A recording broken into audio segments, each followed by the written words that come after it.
उपराष्ट्रपती निवडणुकीत काँग्रेस आघाडीची मतं फुटली, मुख्यमंत्री देवेंद्र फडणवीसांचा दावा। सीपी राधाकृष्णन भारताचे 15वे उपराष्ट्रपती, एनडीएचे उमेदवार सीपी राधाकृष्णन विजयी। एनडीएच्या राधाकृष्णन यांना पहिल्या पसंतीची 452 मतं, तर इंडिया आघाडीच्या बी सुदर्शन रेड्डी यांना 300 मतं।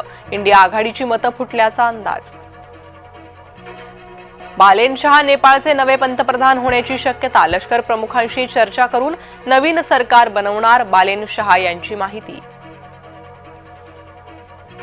नमो शेतकरी महासन्मानचा पुढचा हप्ता जमा, सुमारे 92 लाख शेतकऱ्यांच्या खात्यात 825 कोटी जमा।